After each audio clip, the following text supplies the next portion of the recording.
Today on CityCast DC, we've had excessive heat warnings the last few days in DC, and with the start of August, things are probably not cooling off anytime soon. CityCast contributor Austin Graff has some tips on how we can stay cool in the city.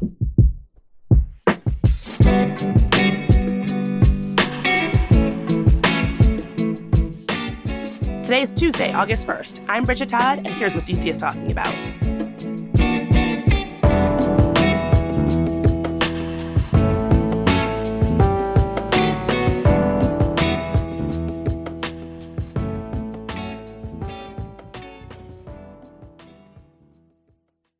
So, Austin, we're at that dreaded point in the DC summer where every time you go outside, it feels like you're walking around in somebody's mouth. It is very hot. That's what I'm saying.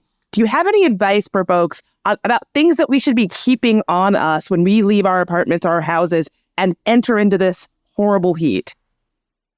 I agree. As much as I love Washington, D.C., for my many years of living here, every summer, at least once or twice, I just break down and I question, why do I live in Washington, D.C.? Because it is so hot. But there are ways to try to keep cool during the very humid summer.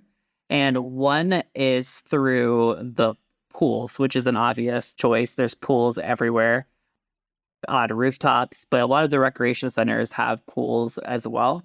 I get burned even in the winter. So I prefer indoor pools, and there's some great indoor pools in Washington, D.C. One is close to where I live. It is the Berry Farm Recreation Center, has an indoor pool with a very cool water slide as well. I know the Deanwood Aquatic Center also has an indoor pool with a children's pool and a slide as well. So pools all throughout the city. Landon Park in Northeast has a great pool. Many of them are outside, but there's a number that are inside. So that's the first way to stay cool, is through pools.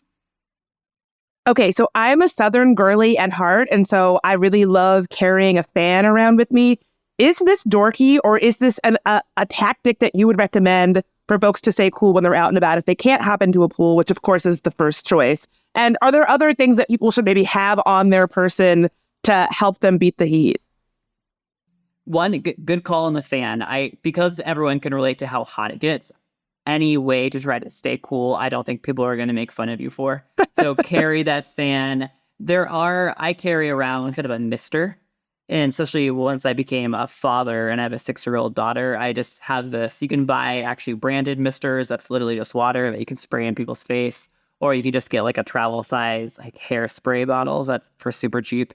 And just fill it with ice cold water in once you leave the house and just spray throughout. There are a few like misting stations at different parts of Washington, D.C. too, like the zoo. There's some misting stations there. And since the zoo is free, and if you're in the area, you could just easily walk into the zoo and find one of those misting stations and stay there for an hour or so. But definitely carry a fan, carry a personal mister as well. And then obviously any type of hat that's going to keep you shaded from the sun works well. So you mentioned the misters in the zoo. One cool thing about DC is that we do have these like splash stations, cool off areas all around town. Have you used them, and are there any others that you would recommend? I have, and they really are throughout the whole city. Again, a lot of the recreation centers and playgrounds and parks have these splash stations, but then some are just kind of built into different popular tourist destinations, like the National Portrait Gallery, the courtyard. There's a little area where you can take off your shoes and walk through the water. If you go, you'll see kids enjoying it, but what's stopping adults from staying cool through that as well? Again, that's an indoor option. But then even like Navy Yard has a few. The Yards Park has a few just fountains that people can just walk through. It's along the Anacostia River. There's a pool with a waterfall that's very popular with children. And then just north of there in Canal Park are several just splash stations where you can run through Eastern Market near the Metro there. They have one. They're really all over the city. Georgetown Waterfront Park has one as well. And again, it's very popular for children, but because it's so hot, there is no shame in being a grown adult and staying cool through these splash pads and splash stations throughout the city. Yeah, you are never too grown to cool off in a splash pad or a splash park, people. It feels like 95 degrees out there. I agree. And it's free.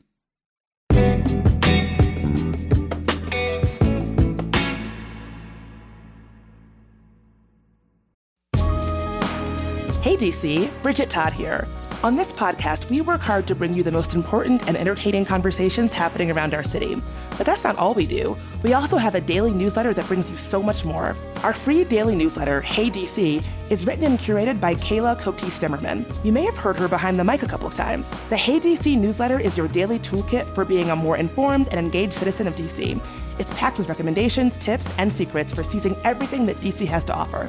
You can subscribe to Hey DC by texting DC to 66866. That's 66866.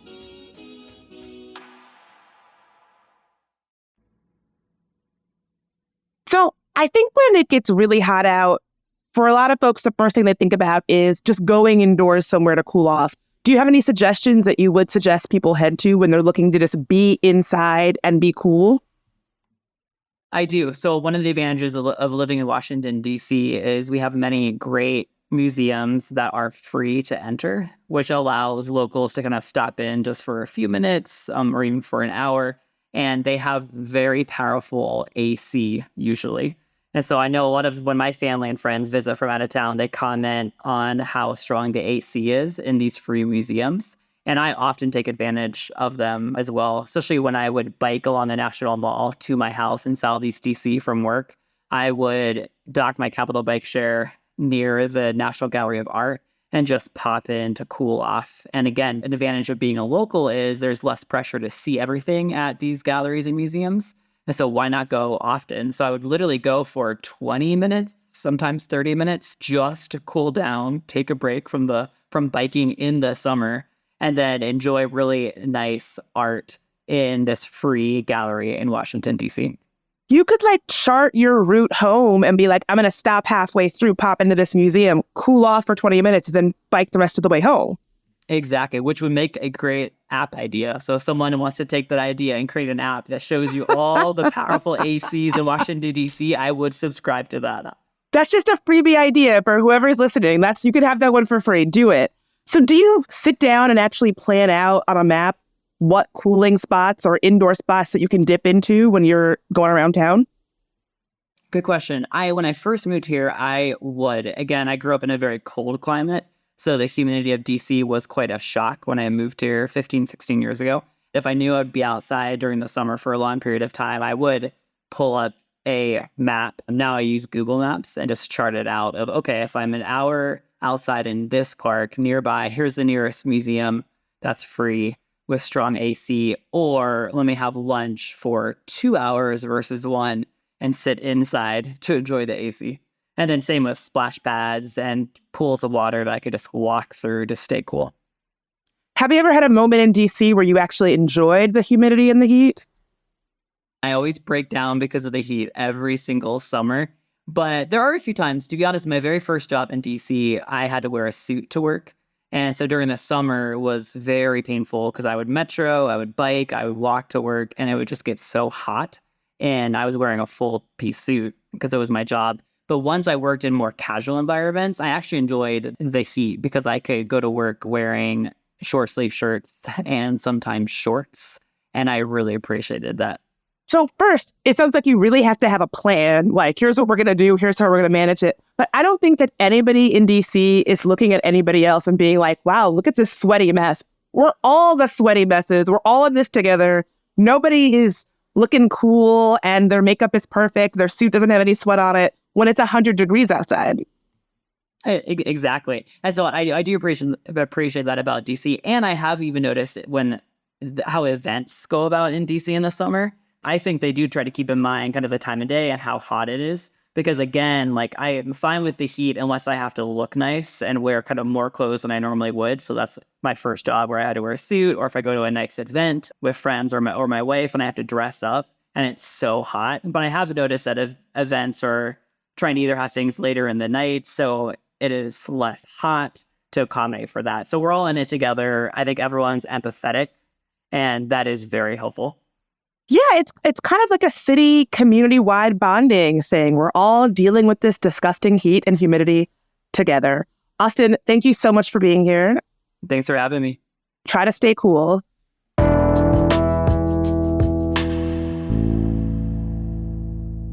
And before you go, here's some quick news.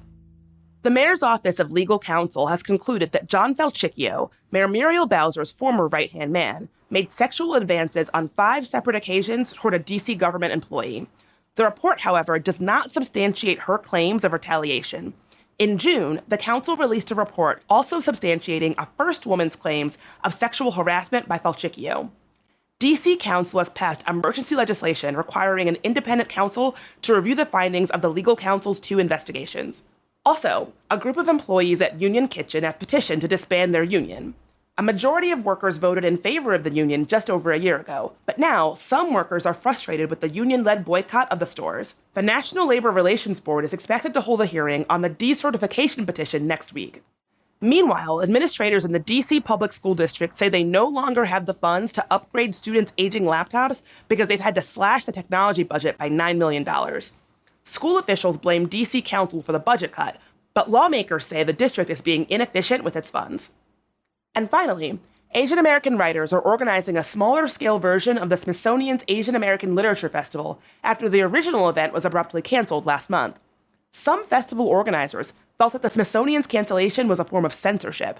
The event at Loyalty Bookstores on August 6th is the author's form of protest.